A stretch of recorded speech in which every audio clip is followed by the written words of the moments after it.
Assalamualaikum warahmatullahi wabarakatuh. Apa kabar guru hebat? Salam guru penggerak. Bersama saya Ismo Gunawan, calon guru penggerak angkatan 7 dari SMK Negeri 1 Kota Tangerang Selatan, Provinsi Banten.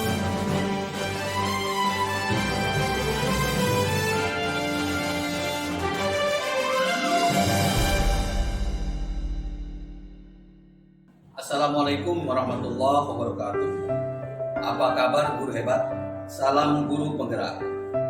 Dalam video ini saya akan menyampaikan aksi nyata modul 1.1 penerapan filosofi di Hajar Dewantara di kelas maupun di sekolah.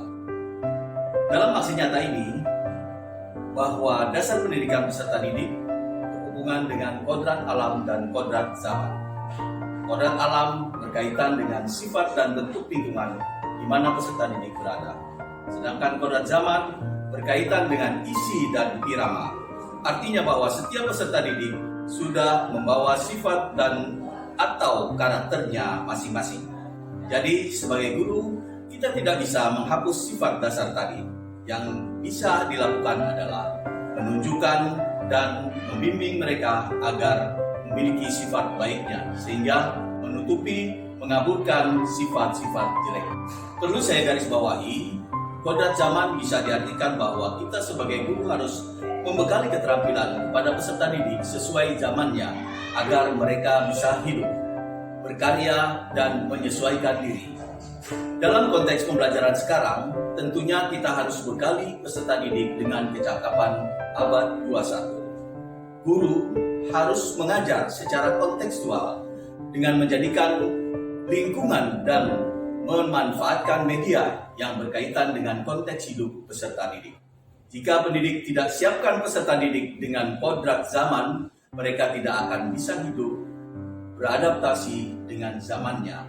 Cara mengajar ceramah tidak sesuai lagi dengan cara hidup di abad 21. Pendidik harus mengajarkan cara-cara hidup sesuai dengan keadaan zaman. Di era informasi, yang harus diajarkan adalah cara memilih, menganalisis, dan mengintegrasi informasi. Pendidikan harus sesuai dengan kodrat peserta didik, yaitu kodrat alam dan kodrat zaman. Kodrat alam yaitu pendidikan harus disesuaikan dengan kondisi alam dan kultur budaya dari peserta didik berada. Peserta didik yang berada di daerah pantai akan berbeda kultur budayanya dengan peserta didik yang berada di daerah pertanian dan pegunungan, sehingga proses pendidikannya juga berbeda. Kodrat zaman yaitu peserta didik tumbuh saat ini di abad 21 dan revolusi industri 4.0, di mana penggunaan teknologi yang dominan, sehingga pembelajaran pun harus dapat menyesuaikan, di mana peserta didik harus memiliki kemampuan kompetensi abad 21, yaitu berpikir kritis, berpikir kreatif, maupun memecahkan masalah, komunikasi efektif, dan kolaborasi. Karena itu, saya memadukan antara kodrat alam dan kodrat zaman dengan memanfaatkan kegemaran peserta didik yang senang menggunakan gadget, dengan cara mengarahkan pada hal-hal yang positif, seperti melakukan absensi setiap pagi sebelum pembelajaran dimulai, dengan membuat email masing-masing peserta didik dan menggunakan atribut kelas di belakang email tersebut, yang kemudian memanfaatkan menu Google Out, yaitu chat. Mereka masing-masing tergabung dalam grup kelas. Setiap ada tugas pembelajaran, termasuk absensi sebelum kegiatan belajar dimulai, saya kirim linknya melalui chat, sehingga mereka dapat memanfaatkan gadgetnya dengan positif. Karena tujuan aksi nyata yang saya lakukan adalah, yang pertama, mewujudkan pembelajaran yang sesuai di abad 21 atau era globalisasi revolusi industri 4.0. Yang kedua, mewujudkan pembelajaran yang positif, inovatif, sehingga peserta didik mampu berpikir kritis, berpikir kreatif, mampu memecahkan masalah, berkomunikasi efektif, dan dapat berkolaborasi. Juga menjadikan peserta didik bersemangat dalam mengikuti kegiatan pembelajaran. Yang ketiga, mewujudkan pembelajaran yang berpusat pada peserta didik, yaitu student center oriented, sehingga dapat meningkatkan keaktifan belajar peserta didik.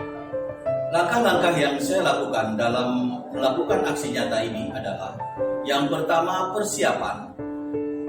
Dalam persiapan ini, berkoordinasi dengan Bapak Kepala Sekolah selaku pimpinan sekolah dan berkolaborasi dengan calon guru penggerak yang lain.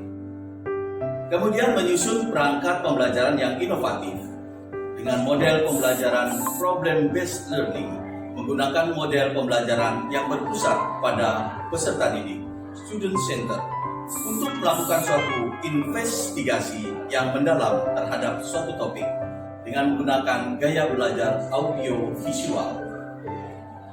Kemudian memanfaatkan fasilitas dari Google Edge untuk bisa melakukan kegiatan pembelajaran secara digital.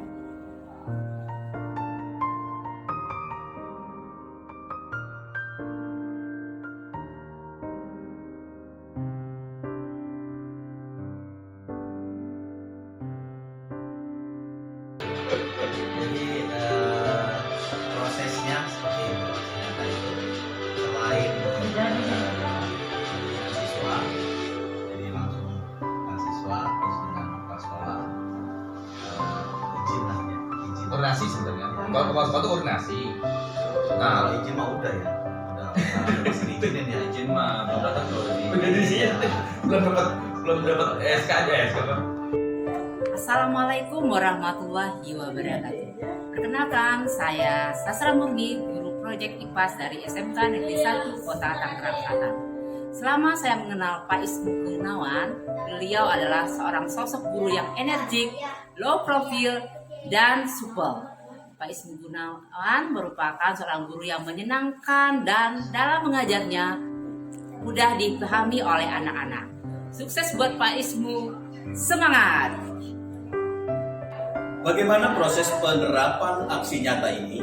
Dalam penerapan aksi nyata yang saya lakukan adalah melaksanakan proses pembelajaran. Seperti awal pertama adalah pendahuluan dengan mempersilakan pemimpin kelas untuk memimpin doa dengan posisi peserta didik wajib untuk berdiri. Dilanjutkan kemudian dengan menjawab salam dari peserta didik.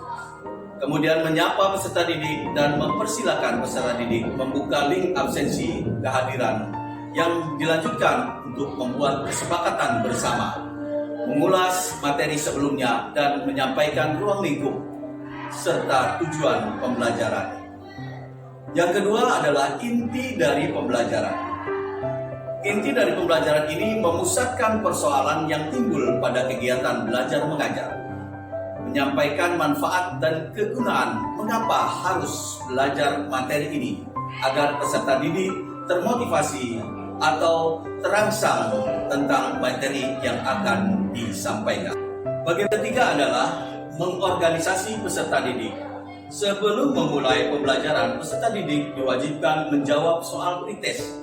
Tujuannya adalah untuk mendapatkan parameter kompetensi awal, seberapa banyak siswa yang mengetahui tentang materi yang akan disampaikan. Yang kedua adalah peserta didik membuka link materi yang sudah di-share pada chat yang biasa dibuka di handphone atau di komputer PC yang telah terkoneksi oleh internet. Kemudian pendidik menjelaskan tentang bagaimana pembelajaran dan disimak oleh para peserta didik. Peserta didik yang sudah mampu menguasai materi dipersilakan mengajarkan kepada peserta didik yang lain sebagai tutor sebaya. Peserta didik didorong untuk bertanya dan dipersilakan peserta didik yang lain untuk menjawab dan memahami materi untuk menjawabnya.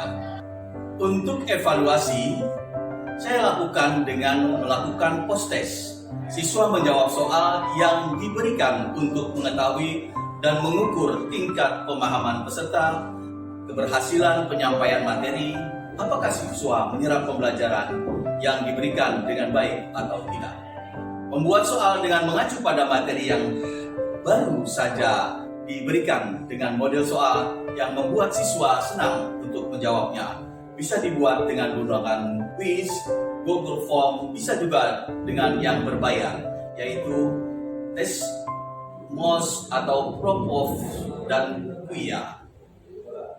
Kemudian, menganalisis dan mengevaluasi proses pemecahan masalah, peserta didik bersama dengan pendidik melakukan diskusi kelas untuk menganalisa hasil jawaban dan menyamakan persepsi tentang materi yang dipelajari. Demikian rangkaian aksi nyata modul 1.1 yang telah saya lakukan. Semoga video ini bermanfaat dan menginspirasi. Terima kasih telah menonton. Salam bahagia, salam guru penggerak. Wassalamualaikum warahmatullahi wabarakatuh.